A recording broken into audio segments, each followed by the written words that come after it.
Salut la Bulls Nation, j'espère que vous allez bien. J'espère que vous allez aussi bien que Chicago en ce moment parce que franchement, c'est la folie. Ok sur glace, les Blackhawks sont sur 3 victoires sur les 4 derniers matchs. En foot US, les Bears ont gagné 4 matchs consécutifs. C'est en train de... c'est la folie. Et demain, la saison des Bulls débute. Alors, je suis très content que la saison des Bulls débute officiellement. La saison NBA démarre cette nuit. Et la saison des Bulls donc, débute donc demain soir face aux Pistons. Mais je prends cet air un petit peu défaitiste, un petit peu triste, parce que les dernières news, notamment au niveau des blessures, ça fait un petit peu redescendre la hype. Et je vais m'expliquer.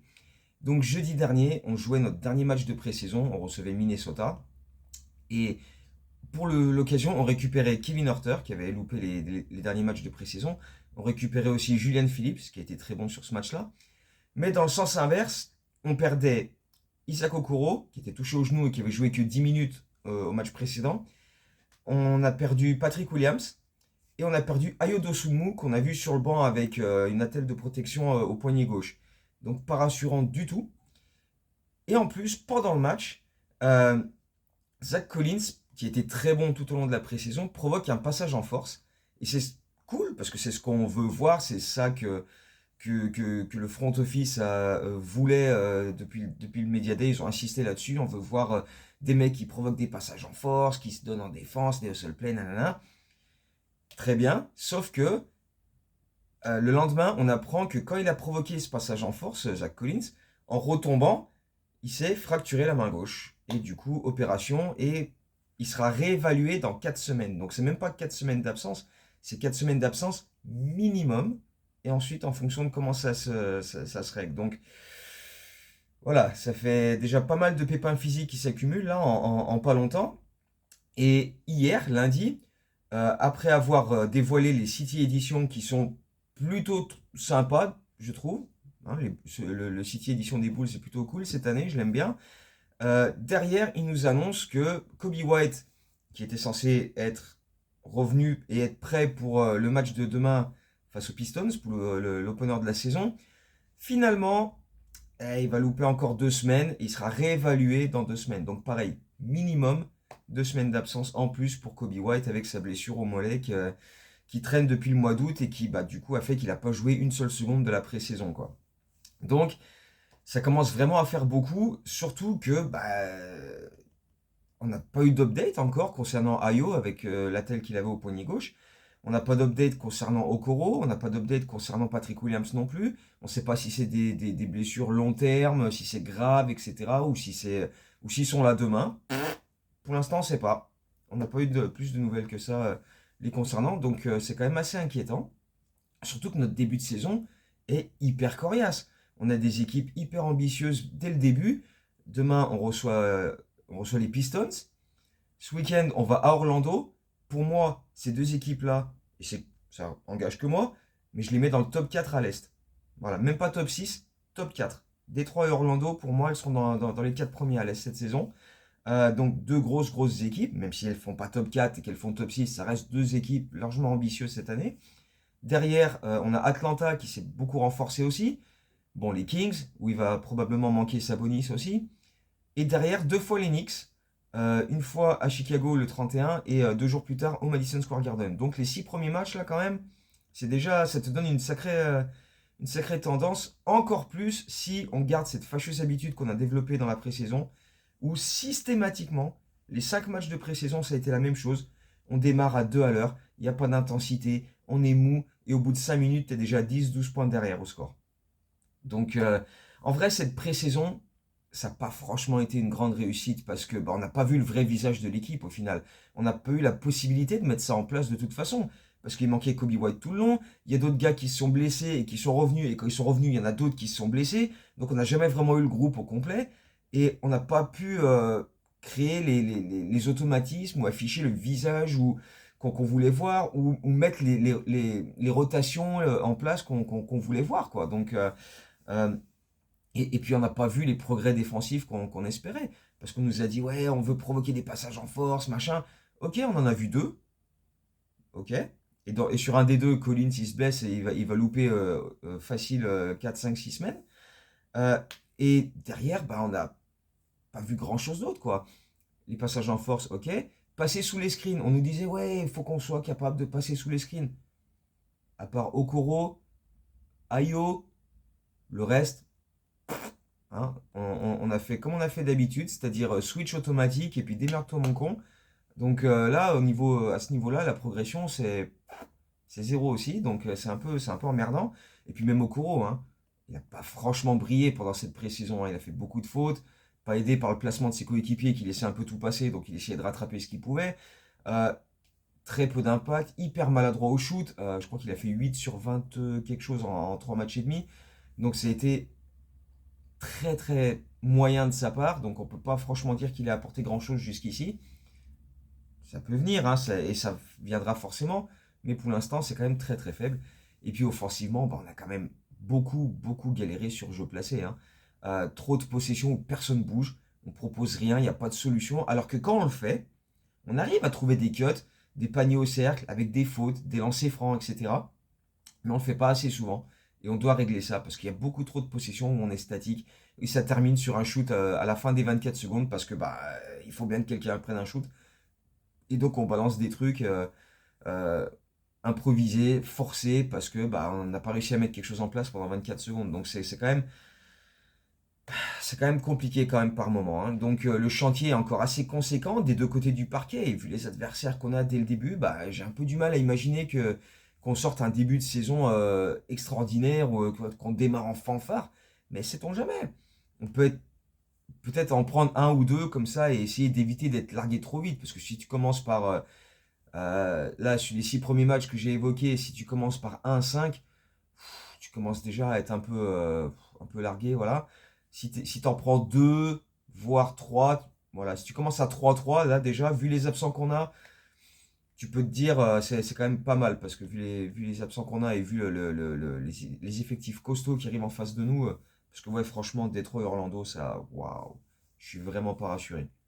Après, si on veut chercher un peu de positif quand même, parce qu'il y en a dans cette équipe, on peut parler de la qualité du banc, qui a toujours eu un impact positif pendant la pré-saison, que ce soit par les drives et les cuts de gars comme Ayo Dosunmu, Kevin Huerter, Dalen Terry, Julian Phillips qui est revenu, qui a mis 17 points au dernier match, ou l'adresse à 3 points d'Angelen Smith, qui est un des rares à avoir mis des 3 points dans cette pré-saison avec Matas et Javon Carter. Je pense on a quand même un banc assez costaud et complet. Peut-être pas le meilleur banc de la ligue, peut-être pas un des meilleurs bancs de la ligue, mais un banc qui peut apporter quelque chose tous les soirs. Et bon, ça restera à prouver sur plus que de la pré-saison, mais il y a le potentiel pour que les rotations soient quand même impactantes et permettent de faire tourner un peu la machine avec les absents. Et du coup, vu qu'on a pas mal d'absents, ça va être quelque chose qu'on va pouvoir observer très très rapidement. Surtout que Billy Donovan a expliqué qu'il voulait faire en sorte que cette équipe soit capable de sortir un peu de cette idée d'avoir des rôles définis pour chaque joueur et des minutes définies pour chaque joueur. Et chaque soir, ça va être différent en fait, en fonction de l'adversaire aussi. Et tu peux avoir un mec qui va jouer 5 minutes un soir et le lendemain, parce que l'équipe propose autre chose, et ben, il aura 20 minutes. Et inversement, un mec qui aura joué 20 minutes le premier soir, les match-ups sont moins bons pour lui sur le deuxième match et du coup il aura peut-être moins de minutes. Par exemple, on a vu là sur le dernier match contre Minnesota, Billy Donovan a aligné Vooch et Jalen Smith dans le 5 de départ. Parce que voilà, en face il y avait de la taille et il voulait répondre à ça de cette manière-là. Bon, ça n'a pas forcément marché sur ce match-là, mais la question n'est pas là. L'idée est surtout de dire que en fonction des match-ups, tu peux avoir des 5 de départ et des rotations qui seront différentes d'un match à l'autre. Associer deux grands face à certaines équipes qui ont du monde à l'intérieur, on l'a déjà vu plein de fois, face à Milwaukee, Minnesota ou même Orlando, euh, qui nous a constamment ces dernières années bousculé par leur impact à l'intérieur, leur taille, leur physique et le fait qu'ils ont beaucoup d'intérieurs costauds. Ils nous ont tout le temps bousculé. Donc peut-être qu'on peut voir Smith et Vooch, là, quand on va aller à Orlando ce week-end, ils seront peut-être alignés ensemble. Et puis, c'est pas nouveau de la part de Billy Donovan de faire ça. On a vu que Drummond et Vooch étaient alignés parfois, hein, il y a quelques années. Donc, tu vois, on savait rire quand même. Mais bon, voilà, par exemple, on aura probablement des 5 de départ différents et des rotations différentes demain contre Détroit, qui présentent des match-ups différents. Puis à Orlando ce week-end, parce que voilà, ils ont plus d'intérieur, plus de taille, plus de puissance, etc. Euh, Après, c'est vrai qu'avec l'absence de Collins, si tu associes Vooch et Smith dans le 5 de départ, t'as pas vraiment beaucoup de solutions derrière, quoi. Du coup, à l'intérieur, tu deviens un peu limité. Donc, du coup, je sais pas trop si cette option va être remise au goût du jour. Mais après, peut-être que ça peut permettre de donner des minutes à Noah Essengue. D'ailleurs, on l'a eu notre highlight. Tu vois, je disais dans la dernière vidéo, Noah, j'aimerais bien que sur les derniers matchs de pré-saison, il ait un gros highlight, soit un dunk, soit un gros contre, tu vois, pour prendre confiance. Et encore mieux si ça arrive sur le dernier match à domicile, comme ça, tu as le public qui en plus qui l'applaudit. C'est exactement ce qu'on a eu contre Minnesota. Le bon petit dunk qui va bien en contre-attaque. En plus, à ce moment-là, on était assez proche au score. Ça permettait de prendre un peu d'avance. Donc, du coup, voilà, il a eu l'acclamation du public. Et je pense que ça va lui faire du bien pour prendre confiance et pour démarrer la saison avec un minimum de momentum. Et il va en avoir besoin parce que son temps de jeu va quand même être assez réduit. Donc, bon, mais voilà, s'il peut profiter des blessures pour gratter quelques minutes à droite à gauche et se montrer impactant, on prend tout ce qu'on peut donner à Noah Essengue, on va prendre parce que bah voilà, ce sera essentiellement des miettes. Donc voilà, toutes les petites miettes qu'il peut choper, ce sera très très bien. Pour les autres dernières petites infos, on a coupé Yuki Kawamura malheureusement parce que lui aussi, il s'est blessé en pré-saison. Et donc on a filé son two-way à un joueur qui s'appelle Trentin Flowers, qui est un ailier qui était chez les Clippers l'an dernier et qui a fait une saison à 20 points par match avec leur équipe de G-League l'an dernier. Donc il aura le troisième two-way contract avec Emmanuel Miller et Lachlan Olbrich. Et donc, ben, on observera là ces gars-là quand la saison de G-League débutera dans à peu près 3 semaines. Mais Yuki Kawamura continue donc il est blessé à un pied et il fait son programme de réhabilitation à l'Advocate Center avec les Bulls qui suivent au quotidien son truc. Donc voilà, il reste avec l'équipe, il est au contact avec l'équipe, c'est juste qu'il a plus son two-way contract. Mais peut-être que une fois qu'il sera remis à 100%, il reprendra son two-way contract et on dégagera quelqu'un. Et voilà, on verra à ce moment-là comment ça va se dérouler pour lui. Mais voilà, pour l'instant, il s'entraîne avec les autres et on voit comment ça va se goupiller. Mais voilà, on y est. On y est. On débute une nouvelle saison. C'est la 60e saison de l'histoire des Bulls. On va fêter nos 60 ans au mois de janvier, juste une semaine avant d'y être pour le retrait du maillot de Derrick Rose. Donc, ça va être encore une saison où, bah, comme d'hab, on va passer par toutes les émotions, tu vois. On va voir des super actions, on va en voir d'autres qui vont être dégueulasses, on va gagner des gros matchs, on va en perdre d'autres qui vont être abordables, on va crier, on va s'énerver, on va gueuler, on va s'enflammer, on va,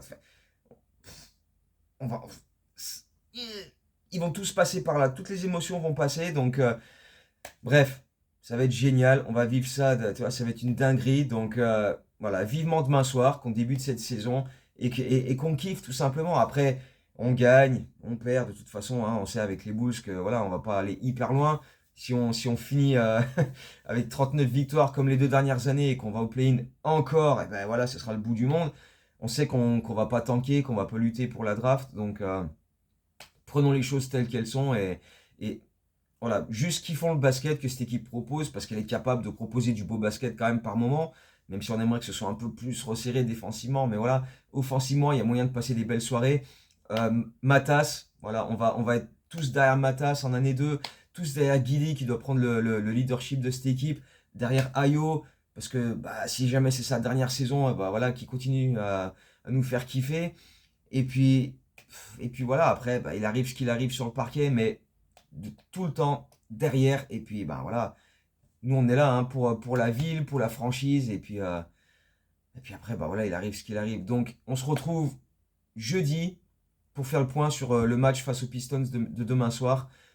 Et voir ce qui s'est passé, qui était là, qui était absent, si on a un point sur les absences de Ayo, etc.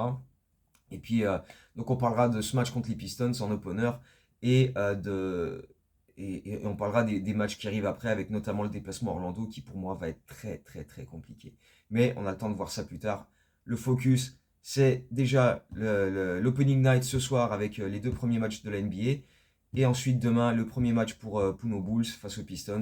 En espérant, pourquoi pas, une petite victoire, même si je les vois très très fort, les Pistons quand même. Donc, ça va pas être simple. Mais, quoi qu'il arrive, tous derrière les Bulls. Allez, allez, hein, ça va le faire. On va prendre du plaisir cette saison. Et puis on va espérer que ça se passe du mieux possible. Donc voilà, à jeudi. Et en attendant, profitez et go Bulls comme toujours. Ciao.